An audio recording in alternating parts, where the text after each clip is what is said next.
Howdy, folks, and welcome to Saddle and Sixskin, where we dust off forgotten tales from the Wild West.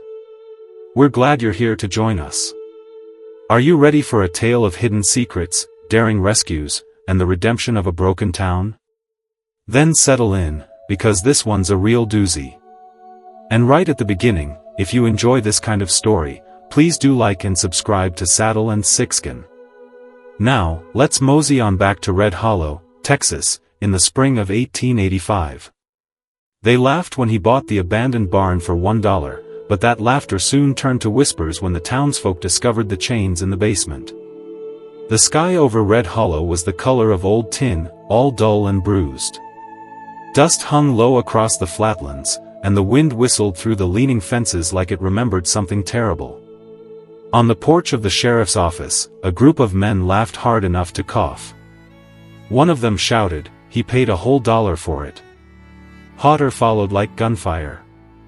Wes Callahan didn't look back. He didn't need to. He'd heard that kind of laughter before, haven't we all? In uniform, in bars, in his own damn head. The kind that said, you were either too brave or too broken to be understood. A barn. That was the joke. An abandoned, rat-eaten, half-collapsed barn on the south edge of town. It hadn't stored anything but shadows in 3 years, ever since the previous owner rode west and never came back. It leaned crooked, like it had secrets in its bones. He bought it for $1 at auction. The hammer dropped, and the town snorted, but Wes didn't buy it for animals or grain. He bought it because it felt like the only place in Red Hollow that wasn't pretending, don't you think? And because something about it, something quiet, had drawn him in. The outer door shrieked as he pulled it open. Sunlight sliced through cracks in the warped walls, catching dust in the air like smoke. The place smelled of rust, mold, and underneath it all, something bitter, like old blood and iron. Wes stepped carefully across the warped floorboards. Toward the back of the barn, the wood changed, subtle but sure. For planks newer than the rest, with clean edges, different grain, and freshly replaced. He crouched down, ran his calloused fingers along the seams. Someone had recently opened this and sealed it again. He knocked. Thump. Solid thump. Solid thump. Then hollow. Wes stilled, his breath caught in his throat. He knocked again. Hollow. He pressed his ear against the floor. At first, nothing. Then a sound, a breath. Now is the time to hit that hype button and stay for what's coming next. Shallow, ragged, barely there, and then scratching, fingernails on wood, slow, measured, not panicked, just trying to be heard. Wes's spine went rigid. He stood, pulled the pry bar from his satchel, and slid it beneath the trapdoor's edge. The locks, 2 of them thick and unmarked, weren't rusted at all. They didn't belong to a place this forgotten. That alone made his skin prickle. He wedged the bar in deeper and heaved. Wood splintered. Metal groaned. One lock snapped, the other held.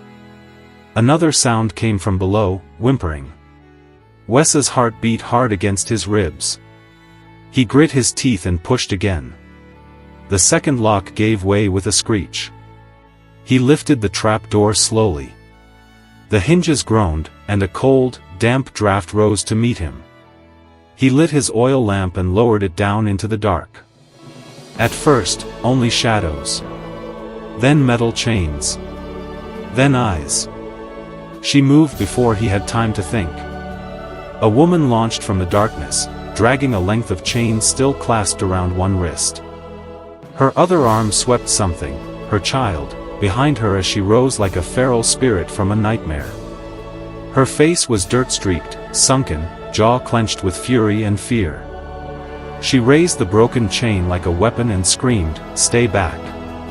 Wes didn't reach for the gun at his hip, didn't raise his hands.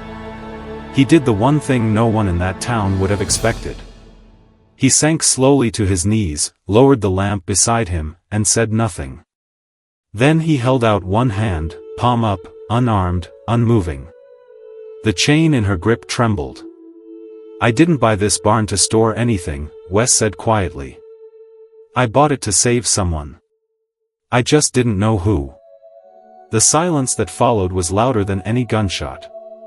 If stories like this pull you in, if your heart beats a little faster when light meets shadow and truth waits underground, then stick with us. This is only the beginning, and some beginnings come with chains. Don't forget to subscribe to Saddle and Sixskin. Wes's cabin sat just beyond the reach of the town's gossip and smoke, a two-room shack with a stove that creaked like old bones and a cot that had not been slept in for weeks. Now, it held something far more fragile than solitude. Clara Jennings lay on that cot, her wrists bruised, her face pale with exhaustion. Next to her, curled under a thick wool blanket, was her son Ben, just 5 years old, thin as a whip, silent as a stone. He had not spoken since Wes carried him out of that basement. They had slept nearly 24 hours. Now, Clara was awake, propped against the wooden wall, her eyes flickering across the room as if she still expected chains to snap shut at any moment.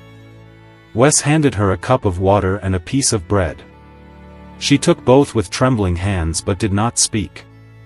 Not yet. He did not press. Outside, the wind scraped dust against the window.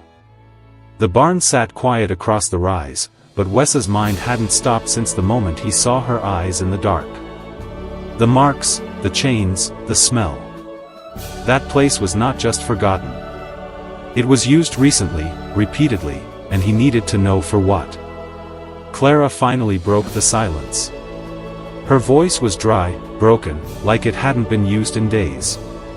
"You the one who opened the door?" Wes nodded. She stared at him for a long moment as if weighing the cost of the truth. "I thought I was going to die in there," she said. Wes sat in the chair across from her, elbows on knees, silent. Clara sipped the water, eyes never leaving his. "They took us on the road between Crossbend and here," she continued. "Said they were taking us to work on a ranch near the border. Seemed decent at first. One man even had a badge on his belt." Wes's jaw tightened. Didn't take long to realize there was no ranch, just a wagon with locked doors and no windows.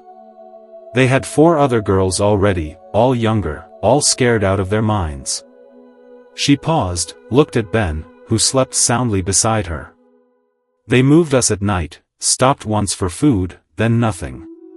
We got to that barn 4 days ago, maybe 5. They dragged us into that hole like livestock." Wes said quietly. "How many were there?" "Girls?" "5. Men?" "3 I saw. One ran the others, tall, spoke slow, like he was smarter than the rest. Always smoked a cigar with cloves in it." "That's how you knew he was coming." Wes clenched his fists. Clara noticed, but her voice remained steady. "They kept us in cages. Metal pens like for dogs. They had ropes and a stick with hooks on it. Used it when one of the girls tried to run. Took her out bleeding. She never came back." Her throat worked as she swallowed hard. "They took 2 girls. The second night a wagon came. No lights, just a knock on the trap door. One by one, they led them out like it was nothing." "And you?" Wes asked. Clara looked away. "I had Ben. They didn't like that," she said. "Said kids were trouble. Said I was too loud, too angry. Said I was going to wait till he came." Wes frowned. "He?" She nodded slowly. "The man who pays the most. They said he liked women who didn't break easy, liked making them break himself." Wes leaned back slowly in his chair, the weight of what she said anchoring in his chest. She looked back at him. "You believe me?" He nodded without hesitation. "I believe every damn word." A long silence passed. Then quietly, Clara added, "There were names scratched into the wall, dozens, some with dates. I think it's been going on longer than anyone knows." Wes stood and paced. The room was suddenly too small, the air too tight. But before we continue, please, click on that like button. You saw their faces? 2 of them. One had a star tattoo on his neck. The other wore a preacher's coat but cussed like a miner. I don't know their names. That's enough, Wes said. She raised her brow. Enough for what? He turned toward the door, intent on action. Back at the barn, Wes inspected every inch of the cellar with Clara's voice in his ears. The cages were real, the chains, the ropes, the marks on the floor, all of it. Vials in a corner, torn scraps of women's clothing, a ledger half-burned but not entirely gone, and a smell he would never forget. He stood over that space, fists clenched. This was not just a crime. It was a system, and it had roots right here in the bones of Red Hollow. The Red Hollow Sheriff's Office was housed in a brick building that looked more like a dry goods store than a place of justice. A rusting sign hung above the door, swinging in the breeze like it, too, had grown tired of pretending. Wes stood at the threshold for a long moment. Inside, Clara waited with Ben in his arms, wrapped in a coat 3 sizes too big and still too thin for comfort. Her jaw was set, but her hands trembled at her sides. The bell above the door jingled as they entered. Sheriff Thorne Beckett looked up from behind his desk, tall, square-jawed, with eyes that scanned like a rifle scope. His badge gleamed, but there was dust on the edges of his boots. "Morning," he said. "You all look like you've seen a ghost." Wes stepped forward, voice steady. "We found something under the old Maddox's barn." Beckett leaned back in his chair. "Is that so?" Wes nodded. "Chains, cages, blood. A woman and her child locked down there alive."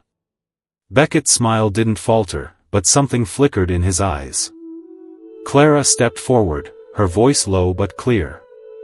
"We weren't the first. There were others before me, girls. They were taken." Ben buried his face in Wes's shoulder. Beckett's smile faded. "This town's got enough problems without folks stirring up ghost stories." "It's not a story," Wes said, voice harder now. "You want to see the bruises, the rusted locks, the half-burned ledgers?" Beckett stood slowly, brushing imaginary dust off his shirt. "Mr. Callahan, I respect what you're trying to do, but sometimes poking into the past only invites more trouble. That barn's been empty for years. Ain't nobody seen anything suspicious." Clara stared at him. Something in her face shifted. Then quietly, "You were there." Beckett froze. Her voice was cold still. "The second night. You drove the wagon. You wore gloves.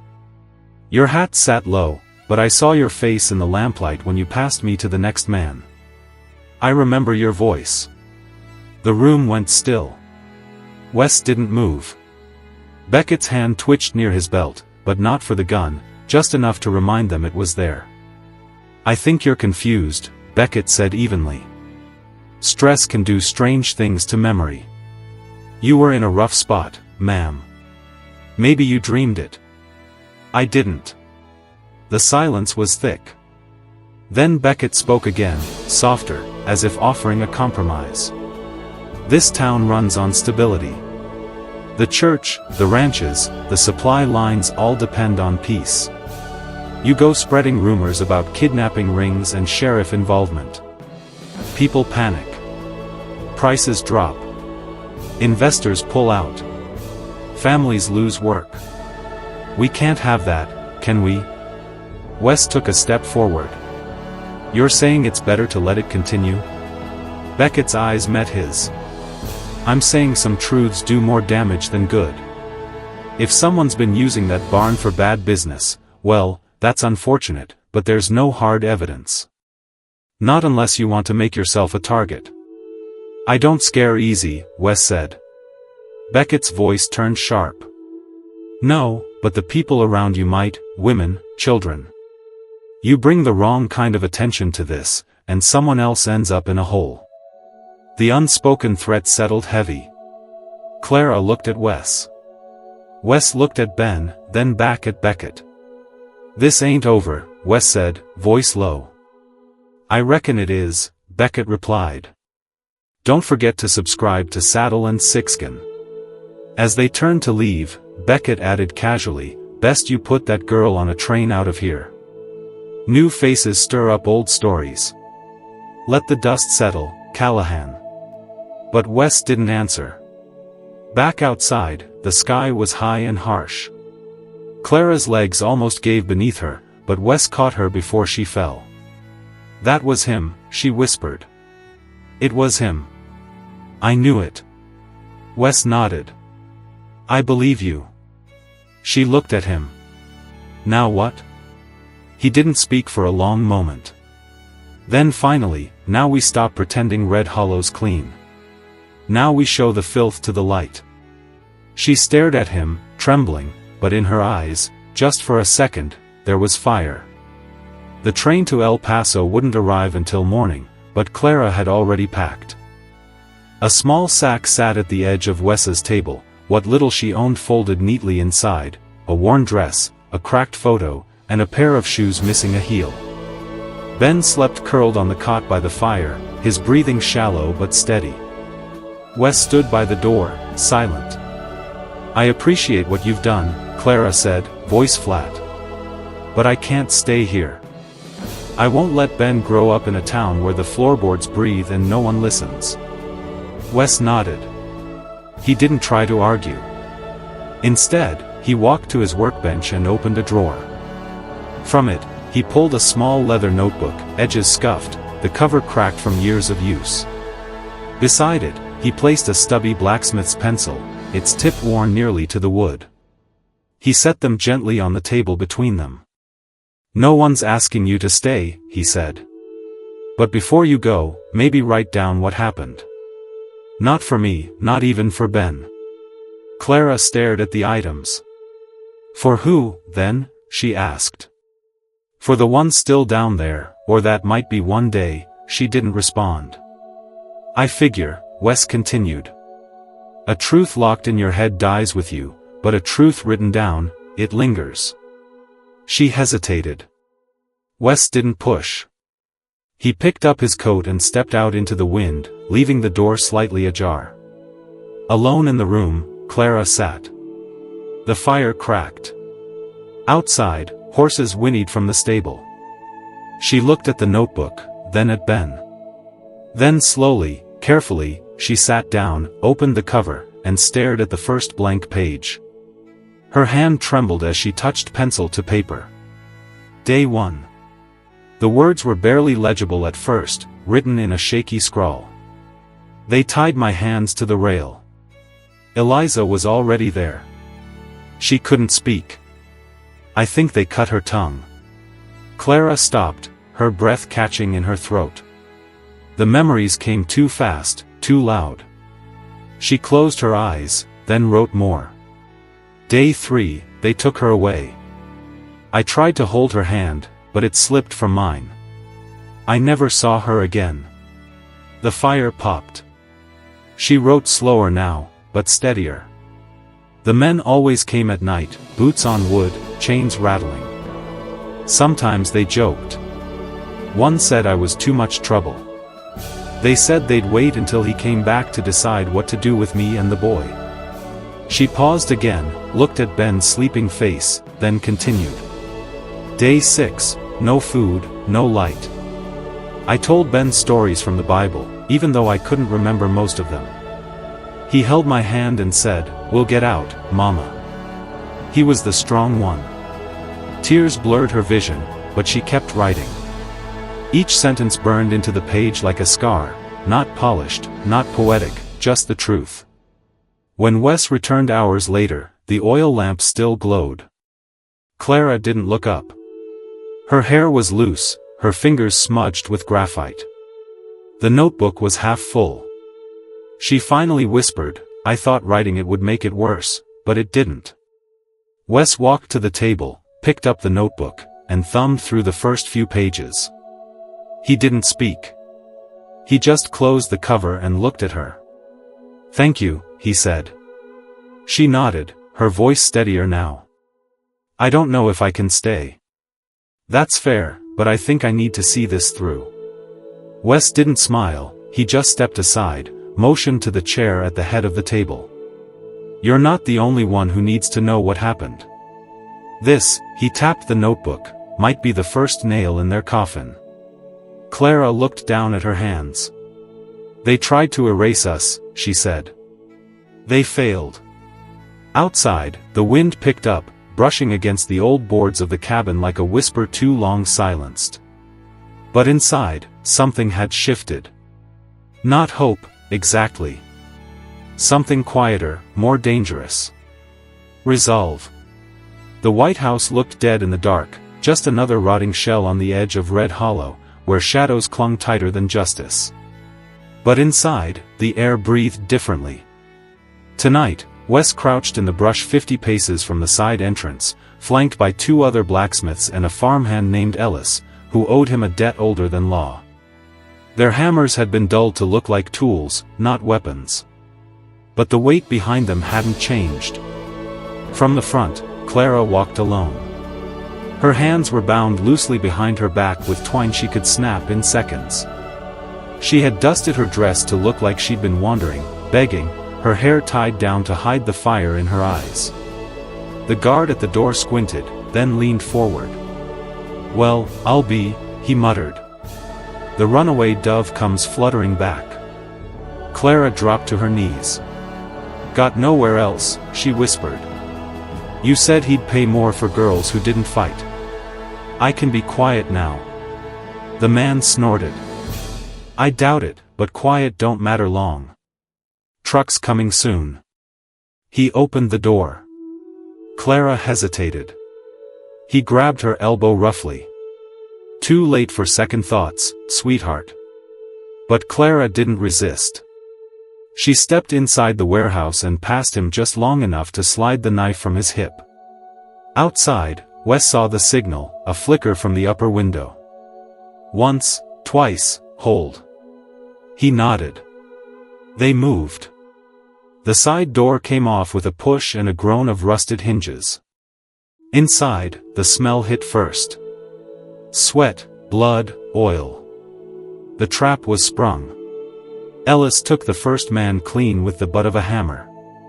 Wes moved straight to the back toward the metal cages. He knew the sound of fear now. It rang like a cracked bell. 3 girls, barely older than Clara, huddled in one cage. One of them slumped against the bars, burning with fever. Her lips moved without sound. "Get them out!"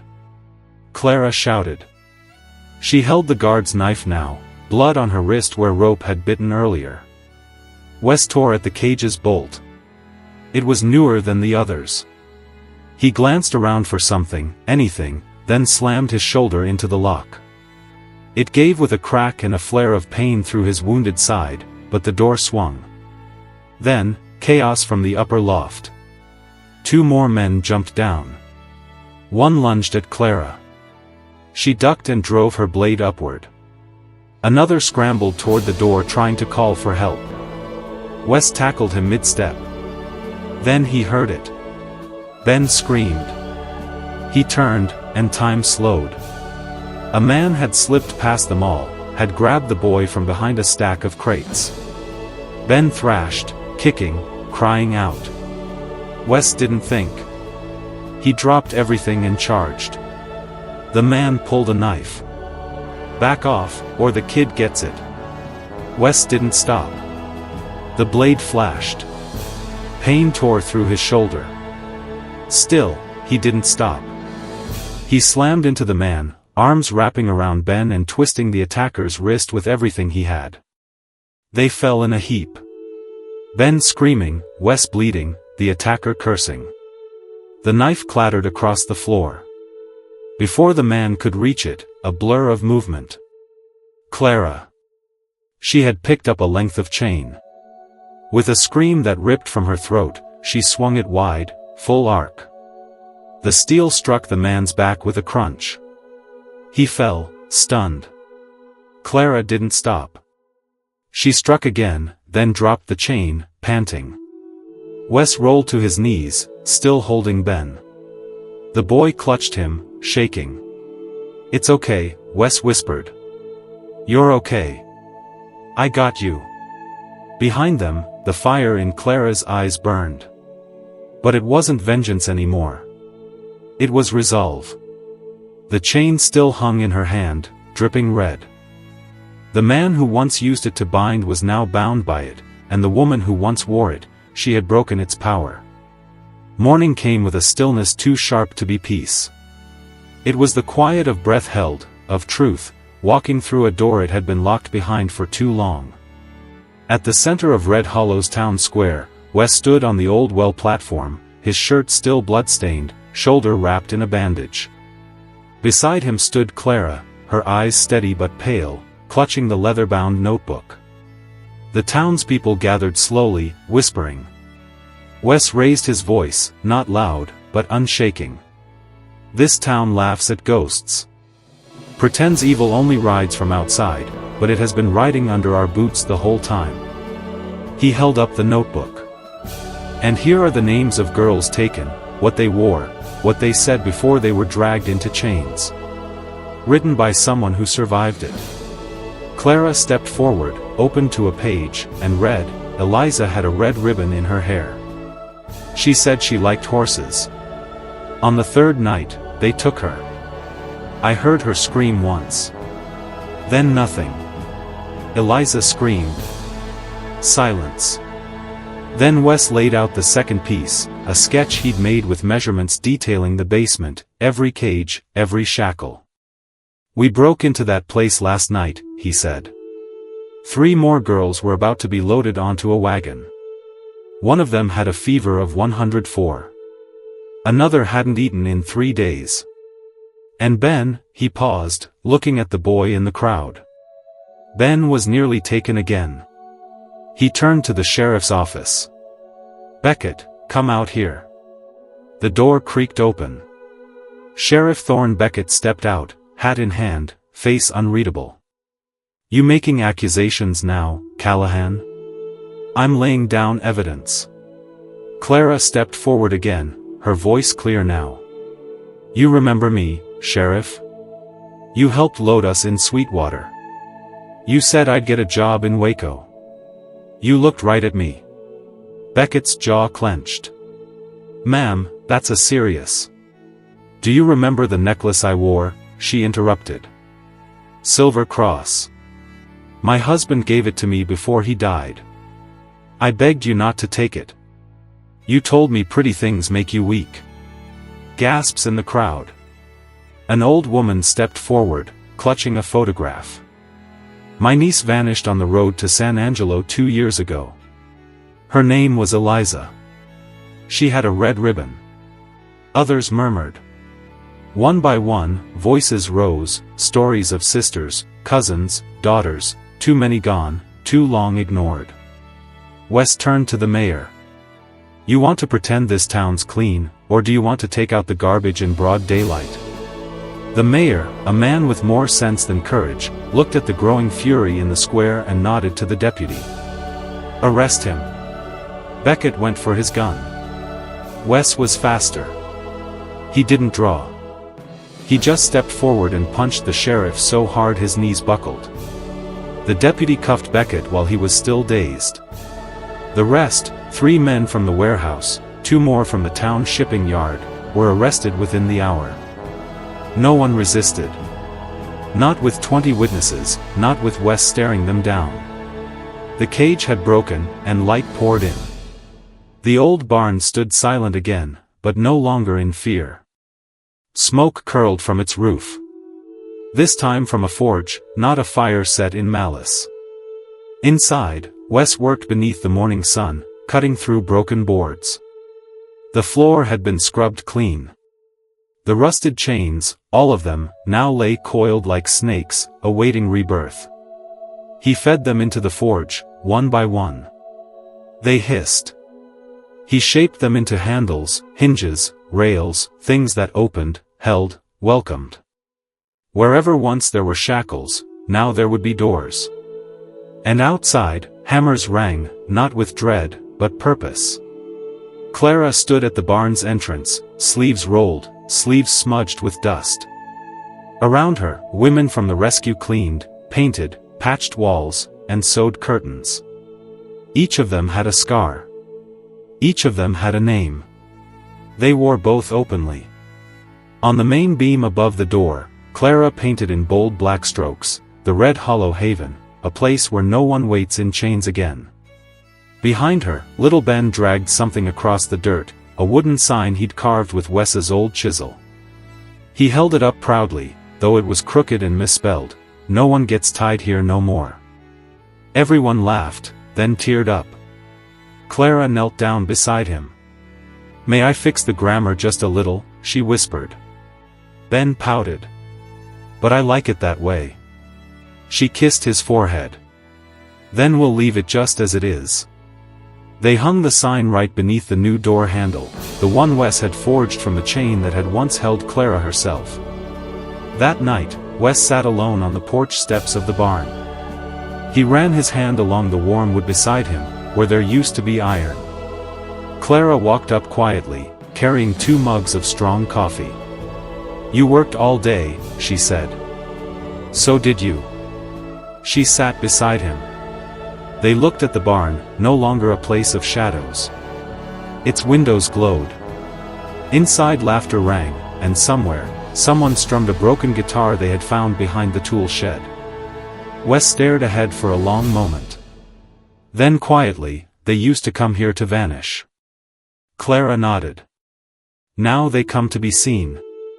He glanced at her. "You made that happen." She shook her head. "We did." Wes hesitated, then reached into his shirt pocket, pulled out a small object wrapped in cloth. He unwrapped it. A door key forged from the final link of the last chain. He pressed it into her palm. "Every place needs someone to lock up at night," he said. Clara looked at him, eyes soft, then slid her hand into his. "Only if you're there to open it in the morning." 6 months later, the barn, once filled with chains, had become something else entirely. Sunlight warmed its whitewashed walls. The sign above the door had been repainted but still read the same, "The Red Hollow Haven." Inside, children laughed over their lessons, while women chopped vegetables for supper or helped each other sew, mend, build. The place buzzed, not with fear or command, but with the hum of life being rebuilt. Clara walked through the halls with calm steps and sure hands. People listened when she spoke. She had earned that. Behind the barn, Wes stood in front of his forge, sleeves rolled, sweat streaking his neck as he hammered a bent stirrup back into shape. A few young boys watched with quiet admiration. He showed one how to hold the tongs steady, how not to flinch from heat. This was their rhythm. Now, day after day, working side by side, Clara managed the haven. Wes trained, built, fixed. They rarely spoke of the past, not out of avoidance, but because they no longer had to. Yet some things still remained unsaid. One evening, as the last light of the sun dipped over the ridge, Wes stayed behind to finish reshoeing a horse. The air smelled like warm iron and hay. Clara stepped out from the side door, 2 mugs in her hand. "You always forget to stop," she said. Wes wiped his brow with a rag. "The horse won't wait till morning." She handed him the mug. Strong black coffee the way he liked it. Then from the pocket of her apron, she pulled out something else, an old weathered notebook. He recognized it immediately. She opened it slowly, flipping past the earlier pages filled with jagged, trembling handwriting. Her testimony, her truth. Finally, she reached the last page. She handed it to him, hesitated, then read. "If you hadn't appeared in that cellar, I'd have had nothing left to write. If you hadn't laid down your knife, I'd never have believed again. And if you hadn't taught me to be brave, I'd never have dared to love again." Wes lowered the notebook slowly, eyes shining beneath the brim of his hat. For a moment, he didn't speak. Then he looked up at her. He stepped closer, carefully, deliberately, took her hand, not quickly, not hungrily, but with a quiet certainty. "You don't need to write another word," he said, voice rough and steady. "I'll live the rest of it with you." Clara didn't answer with words. She stepped into his arms, rested her forehead against his shoulder. No more chains, no more running, just two people, once broken, now whole beneath a sky that no longer felt too wide. From inside the barn, Ben's laughter echoed as he chased after the other children. Wes and Clara turned to watch him, smiling. Above them, the old barn's porch light flickered on. No longer a warning, but a welcome. And in the distance, from the town that had once turned its back, lights began to flicker too, one by one, as more and more people began to believe in something better. Justice had come, love had stayed, and hope finally had found a home. This is Saddle and Sixkin signing off. Thank you for riding with us through this powerful story of courage, justice, and love. If your heart stirred when Wes took Clara's hand, if you believe that even in the darkest corners, hope can still break through, then don't forget to hit the hype button and share this story with others who need it. And if you crave more tales of the Wild West, where love is hard-earned, justice is fought for, and ordinary people do extraordinary things, be sure to subscribe to Saddle and Sixkin today, folks. Because every story we tell is a reminder that no matter how long the night, the light always finds its way home. We hope you have enjoyed this story. See you in the next story, partner.